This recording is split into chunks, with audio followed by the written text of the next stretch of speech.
Setelah sampai di kota Thebes, para khilafah itu akhirnya berniat untuk menjual Yusuf di pasar budak. Mereka memasang harga yang sangat tinggi untuk Yusuf, karena menganggap Yusuf ini adalah anak yang tampan dan pintar. Terlihat juga ada pendeta dari kuil Amun yang juga ikut dalam menawar Yusuf. Mereka berpikir bahwa Yusuf bisa dijadikan pelayan di kuil kelak, karena ketampanannya mungkin bisa menarik banyak orang. Mereka berusaha menawar Yusuf kepada Malik, tapi harga yang ditawarkan belum cocok, karena menurut Malik Yusuf memiliki keahlian lain yang membuatnya menjadi mahal. Di tengah transaksi, datang malaikat Jibril mengatakan Yusuf untuk tidak bersedih, karena telah dijual sebagai budak, karena sebenarnya kelak Allah yang akan membeli mereka semua. Jibril juga mengatakan bahwa mereka semua tidak tahu yang mereka tawar saat ini adalah wali Allah, yaitu Yusuf bin Yakub. Tak berselang lama, datang seorang bendahara Mesir yang bernama Putifar mencari beberapa budak di pasar. Setelah dia mendapatkan beberapa budak, dia melihat keramaian yang sedang terjadi yang membuatnya tertarik. Dia pun lalu ikut menawar Yusuf, karena dia sangat tertarik dengan ketampanannya. Para pendeta berpikir jika mereka tidak boleh kalah dari Putifar.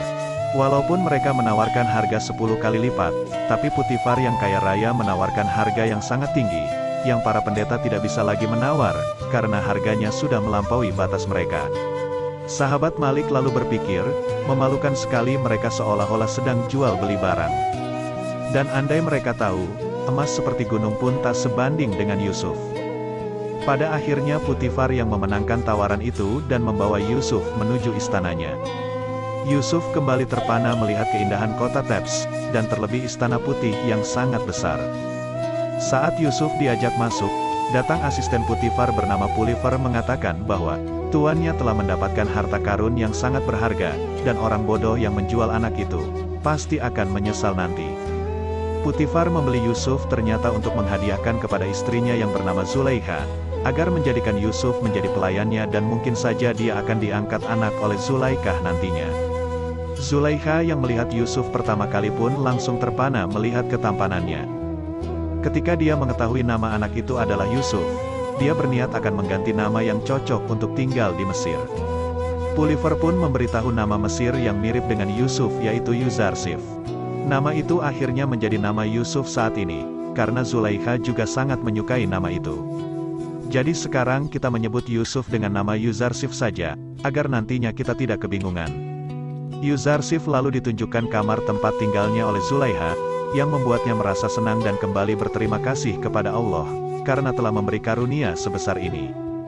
Jibril lalu datang dan mengatakan kepada Yuzarsif, bahwa inilah yang Allah janjikan kepadanya. Dan nantinya dia akan diberi kedudukan yang tinggi, lalu Yuzarsif juga akan diajari ilmu takwil mimpi yang akan melebihi tafsir mimpi pendahulunya. Yuzarsif juga akan mendapatkan pengetahuan dan keahlian, tanpa seorang guru satupun. Sementara itu di rombongan khilafah, sahabat Malik kembali protes terhadap Malik karena telah menjual Yusuf. Dia bercerita tentang keanehan yang terjadi saat mereka bertemu Yusuf, mulai dari terjebak di dalam badai, sumur payau yang menjadi tawar, lalu menyembuhkan orang sakit. Membuat Malik berpikir bahwa itu adalah sebuah mukjizat, yang hanya bisa dilakukan oleh seorang nabi. Malik pun sangat menyesal karena berpikir akan untung, tapi dia malah merugi telah menjual wali Tuhan. Sahabat Malik juga mengatakan, bahwa sejak bertemu dengan Yusuf dia kini memilih Tuhan Yusuf, daripada Tuhan-Tuhan dia sebelumnya. Pada akhirnya mereka pun berusaha mengambil Yusuf kembali di istana Putifar. Mereka beralasan bahwa Putifar telah memberikan uang yang lebih, dan mereka akan berniat mengembalikan kelebihannya itu. Mengetahui hal itu, Yuzarsif merasa agak cemas di hadapan Zulaikha dan Putifar. Zulaikha pun menanyakan kepadanya, apakah kau tidak senang berada di sini? Yuzarsif menjawab bahwa dia sangat senang tinggal di sini, tapi dia merasa sedih dengan status budaknya itu. Tapi Zulaikha mengatakan bahwa dia tidak diperlakukan seperti budak sama sekali di istananya. Yuzarsif lalu menjawab pertanyaan Zulaikha itu, yang membuat Putifar merasa bahwa jawaban itu sangat cerdas. Tapi Zulaikha memperingatkan Yuzarsif, agar selalu menjaga lidahnya. Tak berselang lama datanglah Malik yang mengutarakan niatnya mengembalikan uang milik Putifar, dan juga meminta waktu untuk berbicara secara empat mata dengan Yusuf. Putifar pun mengizinkan dan mengatakan pada Zulaikha, bahwa penjual itu saja keberatan berpisah dengan Yuzarsif. Malik kembali lagi menanyakan asal-usul Yusuf yang sebenarnya, dan jika Yusuf tidak menjawab maka dia tidak akan pergi dari sana. Sebelum itu Yusuf menyuruh Malik untuk merahasiakannya dari siapapun. Pada akhirnya Yusuf pun mengaku bahwa dia adalah keturunan dari Nabi Ibrahim.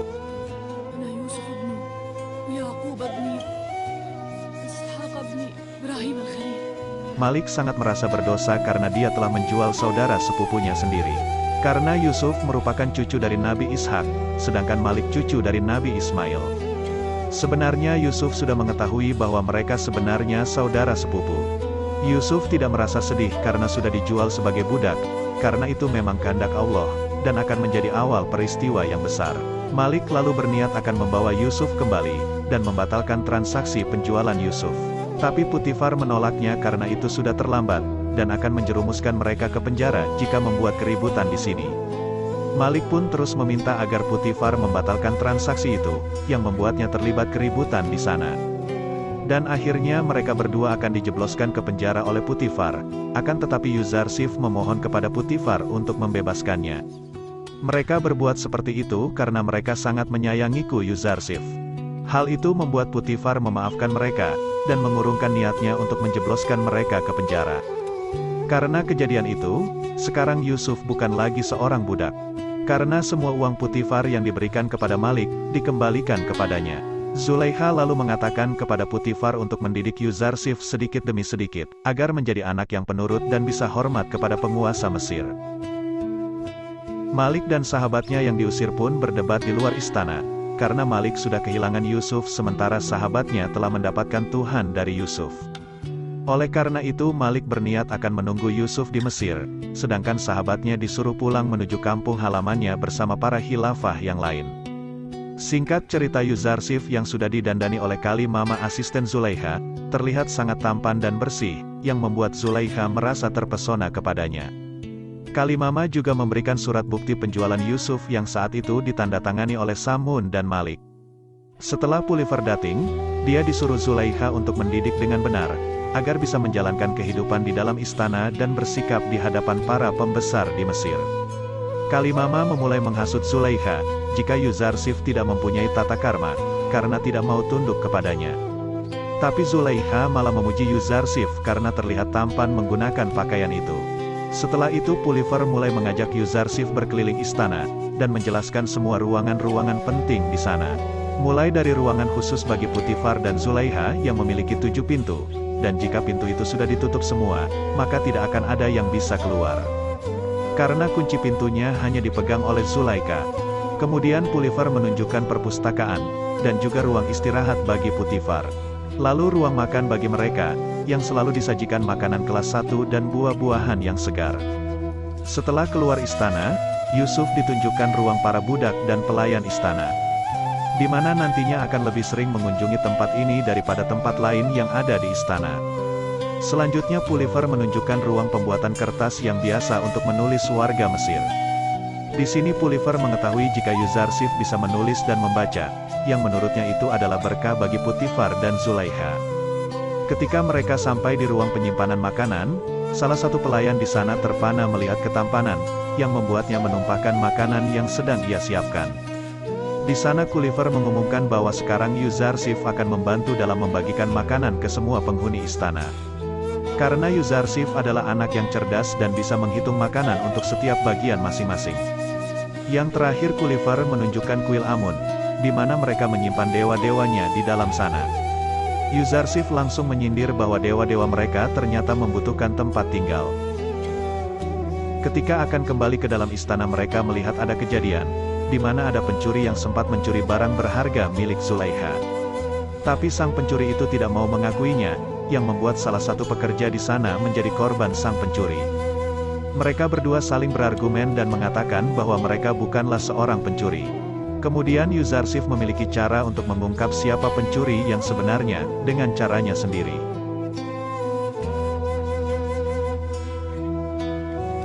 Dan pencuri itu langsung mengakui kesalahannya, yang lalu ia dijebloskan ke penjara.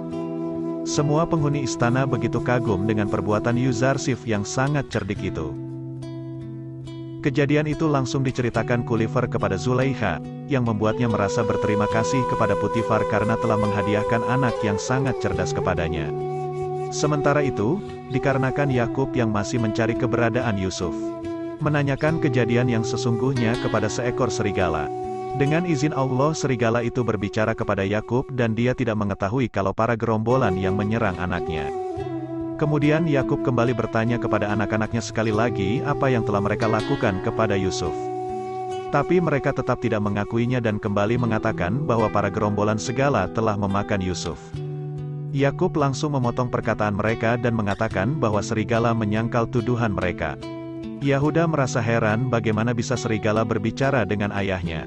Tapi Benyamin langsung mengatakan bahwa dia mendengar sendiri kalau serigala itu berbicara dengan ayahnya. Sebelum pergi, Yakub kembali memperingatkan kepada anak-anaknya agar segera mengakui perbuatannya sebelum terlambat. Dan jangan lagi menuduh para serigala yang telah membunuh Yusuf. Kembali ke istana, akhirnya Zulaikha akan mengangkat Yuzarsif menjadi anak angkatnya, dan mengatakan niatnya itu kepada Potifar.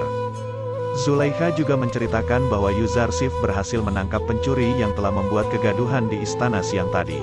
Keputusan Zulaikha itu tidak disetujui oleh asistennya Kalimama, karena itu adalah hal yang berlawanan dengan tradisi dan keyakinan penduduk Mesir, bahwa orang rendahan seperti Yuzarsif tidak sepadan dengan bangsawan seperti Zulaikha. Tapi Zulaikha berpikir jika Yuzarsif sudah menjadi anaknya, maka dia sudah memiliki gelar bangsawan seperti dirinya. Kalimama juga mengatakan bahwa mungkin saja keyakinan Yuzarsif berbeda dengan penduduk Mesir, dan memusuhi dewa Amun sesembahan penduduk Mesir saat ini. Hal itu langsung membuat Zulaikha akan mengajari Yuzarsif adat istiadat Mesir kepadanya.